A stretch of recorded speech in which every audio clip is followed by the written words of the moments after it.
So let's just jump right in with a question that sounds, well, a little nuts at first, but it might just be the most important one we can ask. What if the key to saving our planet isn't some brand new technology, but a radical update to one of our oldest ones, religion? I mean, right now, it kind of feels like we're living in a disaster movie that we wrote, directed, and are now starring in. And honestly, the reviews are not good. Every single headline feels like another scene where humanity is the villain, just mindlessly wrecking the very stage we all need to survive. But here's the thing. What if the credits haven't rolled yet? What if we actually have the power to grab that script, tear out the ending, and write a completely new final act? What if we could recast ourselves not as the villains, but as the heroes of our own story? All right, so where did the script go so wrong? Let's take a look. The story we've all been living by, the narrative that got us to this point, it's not just a little flawed, it's completely falling apart. Let's give this story a name. Let's call it Egotopia. Think of it as this invisible operating system running in the background of our society. It's constantly whispering in our ear that more is always better, that your self-worth is tied to what you buy, and that progress means getting more stuff. It's the engine of our modern world for sure, but that engine is just about out of gas. And you know, this whole operating system is riddled with bugs. It literally casts us as the bad guys in our own home. Scientists can throw endless charts and graphs at us, all these terrifying predictions, but facts alone don't change people, stories do. And our story, Egotopia, is starting to feel less like something to be proud of and more like a source of deep, deep shame. Kind of like how things like dueling or slavery eventually became unthinkable.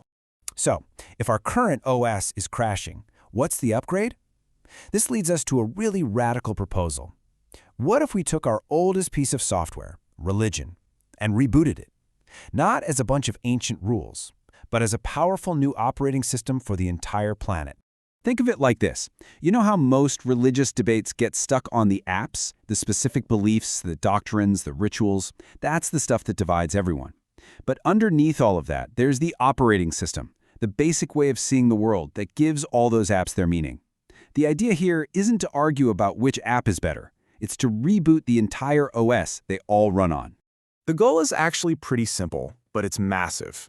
We need to shift our whole focus from saving individual souls to saving our planet.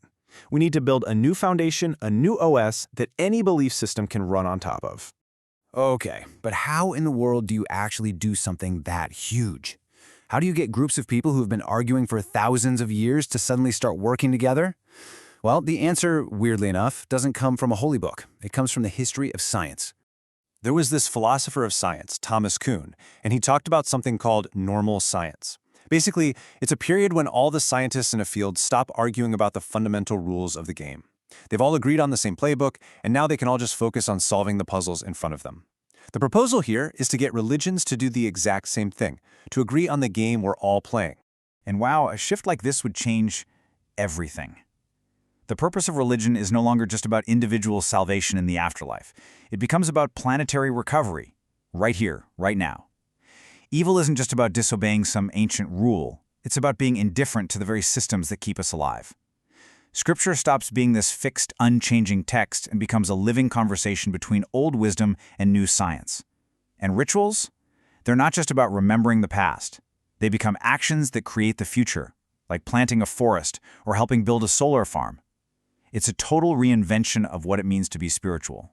So how do we start? It boils down to 3 really powerful steps. First, we call a ceasefire. We just press pause on the endless debates about whose God is the real one. Second, we defined our shared mission. Let's work together to end suffering and protect our only home.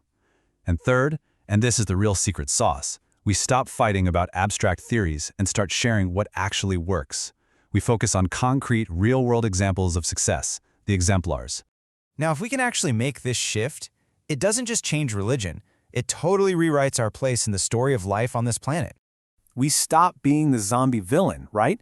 Just mindlessly chewing through everything in our path. And instead, we become the hero of the story, a collective gardener, consciously and carefully tending to a world that we're actually a part of. This new identity is a total game changer. We're not just managers or consumers anymore. We could see ourselves as part of Earth's immune system, or maybe a conscious catalyst for its health. And get this, in this new story, even something as potentially scary as artificial superintelligence finds its place. It's not a new god to worship, but a powerful tool, our externalized reason, that helps us understand the insane complexity of it all. But how does a change this big actually happen in people's minds? Well, it's not by winning a debate. It happens in a flash, in an intuitive leap psychologists call a gestalt switch. It's that aha moment where suddenly you see the whole world differently. You don't get argued into a new story like this. You fall in love with it. You're just drawn to it because it's more beautiful, more hopeful, and way more compelling.